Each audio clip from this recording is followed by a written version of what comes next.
You're listening to Rabbi Aryeh Wolbe of Torch in Houston, Texas. This is the Thinking Talmudist Podcast.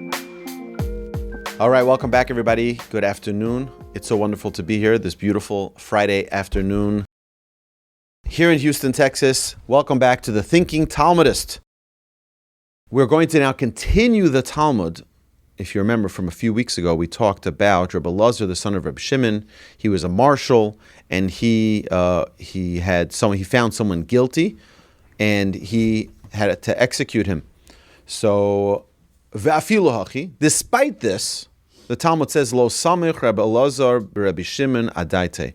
Rabbi Elazar, the son of Rabbi Shimon, did not wish to rely upon his own reasoning to absolve him of any guilt. Meaning, despite, imagine the following. Imagine you follow the law, you did what you needed to do, but it doesn't mean you're not a human and have a feeling, meaning a police officer. They have laws, they have rules, he needs to follow them, he does, and he needs to, like, for example, if someone, and this happens in real life, sadly, but if someone does execution by cop, right? So they tell him, put down the weapon, and he still comes at the police, right? They have to shoot him, and then they kill him. He did the right thing, right? The cop did the right thing, but does that mean he can sleep at night? No. He deals with a lot of PTSD. Right, doctor? They come to you, right? He deals with a lot of psychiatric issues because even though he did the right thing, just because you did the right thing doesn't mean that you're absolved of all emotion and perhaps of all guilt. Maybe there is a little bit of guilt. And here, in this case, Rabbi Elazar, the son of Rabbi Shimon, felt that maybe his own reasoning wasn't sufficient to absolve himself of any guilt. Thus, Kibal alai yisuri, he accepted upon himself suffering, physical suffering. Rabbi Elazar, the son of Rabbi Shimon, was stricken severely with illness. The Gemara details the effects of his illness and its treatment. Bi'urta havi moiche lei. At night, he would fold beneath him shisin namti, 60 layers of felt, litzafra nagdi mituse, and in the morning he would draw from under him shisin mishikle dama v'chiba, 60 basins full of blood and pus. Lemachar, the next day, avdalei debisu, his wife prepared for him shisin mine lifta, 60 kinds of lifta. It's a food made of figs. Ve'achiluhu uvare, and he ate them and was recovered. I don't know what illness he had, but whatever illness he had, apparently he was dripping blood the entire night. Then his wife gave him this potion of figs, and he was healed. He recovered. Also, his wife would not permit him to go out to the house of study, so that the rabbis would not press him. Each night, Rabbi Elazar, the son of Rabbi Shimon, would address them, talking to his aches and pains, and he would say, Achai v're'ai, boyu, my brothers and friends, come and afflict me. Bitzafra amar, in the mornings he would tell them, Zilu mipnei bittul Torah, go away, you afflictions, you pain, you aches, go away because of the disruption of Torah study that you're causing me. Meaning, he would have this conversation with his aches and pains, with his afflictions, and tell them, you have to go away now because you're causing me, you're disrupting my Torah study. One day, his wife heard him invite his afflictions, and Amrle, she said to him, At komaisis lehu ilavech. You are bringing them upon yourself. What's wrong with you? Why are you bringing this pain upon yourself? Kolisa maman shel beis abba. You have squandered the money of my father's house. Imrada, she rebelled, leaving the home. She was so upset. Ozla lebeinasha, and she went to her father's house. Saliku va'aso hanoch shisin sfainai. Afterwards, a certain group of 60 sailors came up from the sea and came to Rabbi Elazar, the son of Rabbi Shimon's home. Ailu le shisin avde. They brought him 60 slaves. Kinokiti shisin arniki, who were holding 60 pouches of money, 60 money bags. Ve'avdule shisin mine lifta, and they were preparing for him 60 kinds of lifta. You remember, lifta was the food that she served him, of the fig potion that healed him. Ve'achiluhu, and he ate them. Yom achada amar le librata. One day, his wife said to her daughter, Zili baki ba'avuch. Go find out about your father. Go inquire what's happening with him. Mai ka'avid ha'idna. What's been going on with him? How's he doing today? Asya, she came to her father. Amar Allah, he said to her, Zili imir li imach, go tell your mother, Shelanu gedol mishalahem, ours is greater than theirs. What was that referring to? Our wealth that we have exceeds the wealth of your father. Okay, they're husband and wife, right? She left because she felt that he was squandering her father's money. He says, we have more money than your father has, don't worry about it. Anach shalanu gadol mishalahem. Ours is greater than theirs. Kari anafshe, Rabbi Elazar, the son of Rabbi Shimon, quoted the following verse about himself. She, the Torah, is like a merchant's ship. From afar she brings her sustenance. And that's a verse from Proverbs. We know we sing that every Friday night in Eishes Chayil. So the Gemara now continues. He ate, he drank, and he gained back his strength. Nafik lebei midrasha. He went out one day to the study hall. He was healed and he went back, since his wife was not there to restrain him from going. Aisu lekamei shisin mino dama. They brought before him 60 different samples of blood. Taharinu, and he declared them all tahar. Now, what does it mean regarding this? We know that a woman, when she menstruates, when a woman is married and she menstruates and she has her ordinary monthly cycle, so that's a time that a husband and wife cannot be together intimately. They're together in the same home. They sleep in separate beds. It's a whole different discussion we can get into another time. It's not the topic right here. But in either way, if a woman has during her 7 clean days before she can return to her husband, she has to examine to ensure that there's no remnants of blood. And if there is a doubt, she has to bring it to a rabbi who has training in this, so that he can determine whether or not this blood, her husband can bring it. There's ways to do it that nobody knows who's asking the question. And there are many, many congregations that have a system so that the question is answered without there being any privacy issues. So that for those wondering out there. But that cloth, the examination cloth, needs to be inspected. I personally have been trained with this. Many years of training from my rabbi. We've seen thousands of samples of knowing exactly what color is considered to be the color of blood that makes a woman tameh, impure in this sense.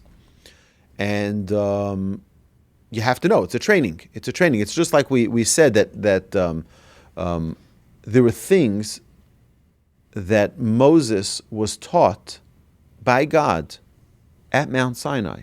For example, regarding the offerings that were brought in the temple.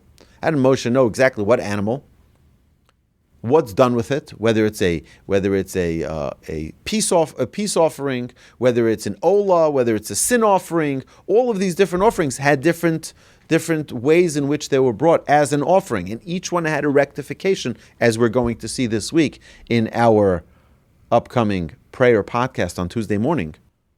We're going to see exactly how each one of the offerings that were brought was a correction for a certain connection that someone needed to correct in their relationship with God. One was a burnt offering, for example. The burnt offering. The whole entire offering was burnt. What was that? That was a person's complete devotion to God. I need full devotion. One was a physical elevation.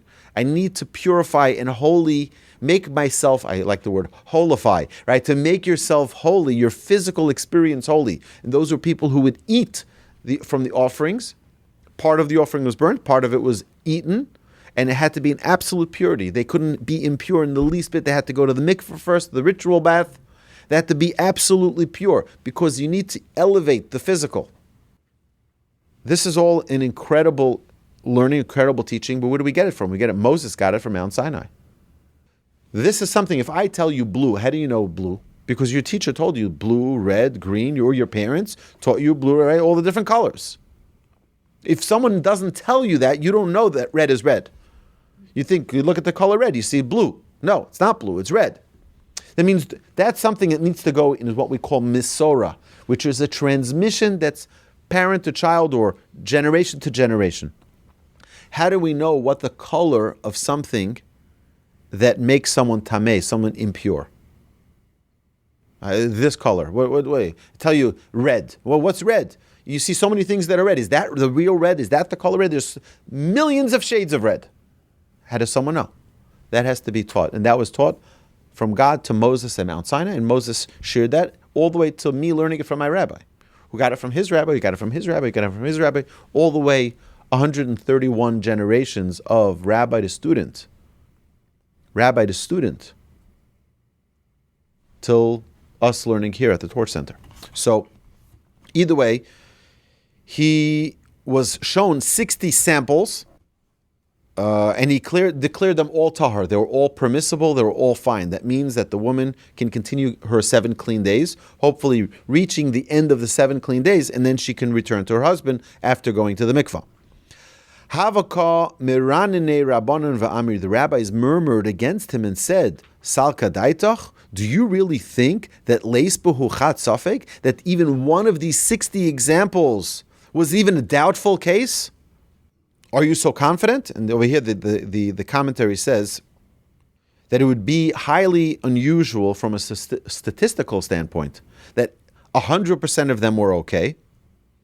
It was more likely, the rabbis insinuated, that Rabbi Elazar, the son of Rabbi Shimon, had erred to some extent. Maybe he made an error. Now, Rabbi Elazar, the son of Rabbi Shimon, told them that the children resulting from his rulings should reflect the true halachic status of the blood samples. Meaning, if the samples were indeed all tahor, then only males who can never become nidas would be born. If, however, one of the samples was a doubtful case, as they claimed, then one of the children born would be a girl who could potentially become a nida because that would be the regular function of her body. So let's see what happened. Amar Lahu, see, he said, you're doubting me. You're doubting me, right? If I was correct, they'll all be boys. 60 boys. If not, there'll be a girl, you'll know that I made a mistake.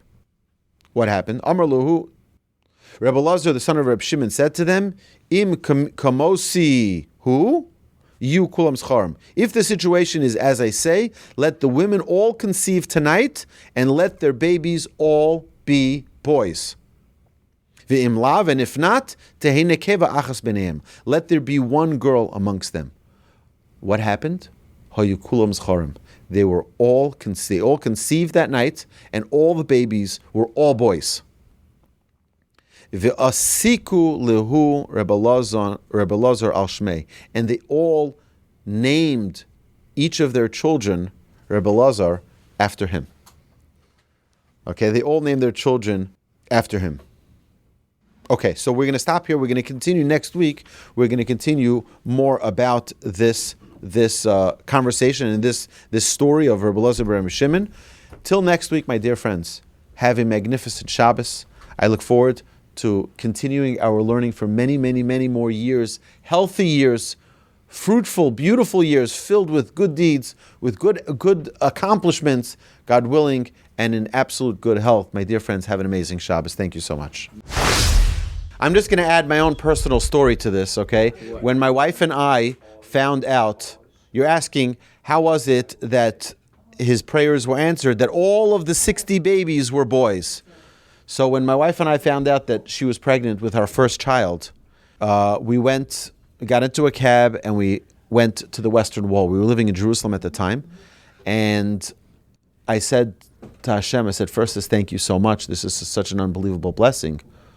I said, there's one mitzvah that I can only observe one time in my life, and that's the mitzvah of Pidyon Haben, of redeeming the firstborn. Can you please give me the firstborn to be a boy so I can fulfill this mitzvah? And sure enough, 9 months later, a baby boy was born. 10 months later, he was 2.5 weeks overdue. He was born, a baby boy, and I was so grateful and so thankful to Hashem that I was able to do this mitzvah of Pidyon Haben. Then, when my wife was pregnant with our second child, we went back to the Western Wall. And of course, we thanked Hashem again for giving us this tremendous privilege of bringing another child into this world. And I said, Hashem, last time, you gave me the boy just like I asked. You can do whatever you want now. Give me a boy, give me a girl, whatever you want. Your call. But I'm so grateful. And he gave me a magnificent girl as well. So I was so grateful. But Hashem listens to 100% of our prayers. My daughter and I were having a conversation yesterday, and she says, how come people like to do this thing where they tell children, God's going to answer your prayers, as if God is going to answer your prayers exactly the way you want it. God does answer 100% of our prayers. That's true. But it's not always going to be the way you expect it. Sometimes we think, I'm going to ask for this job, I'm going to get that job. I'm going to ask for this deal, I'm going to get this deal. No, Hashem is going to give you what's best for you. And sometimes it's not what you ask for. But Hashem answers 100% of your prayers. It says, Ein tfilason chozeres rekom. There's not a single prayer that comes back empty. Sometimes the answer is no. Sometimes you ask God, I want to win the lottery. God says no. That's it. No, God says no. This is not your time. This is not your place. Maybe another time. But this is no. That doesn't mean that God didn't answer your prayers. He answered. But you don't like the answer. Okay, that's fine. That means you have to know that the answer is always going. There's always an answer. And sometimes Hashem says, just wait and see. I got you covered. Don't worry. It's going to come out better. And if you look back at life, you see that the majority of times, you see how good God made it 1,000 times better than you expected. So my dear friends, have an amazing Shabbos. Thank you. You've been listening to Rabbi Aryeh Wolbe on a podcast produced by Torch, the Torah Outreach Resource Center of Houston. Please help sponsor an episode so we can continue to produce more quality Jewish content for our listeners around the globe. Please visit torchweb.org to donate and partner with us on this incredible endeavor.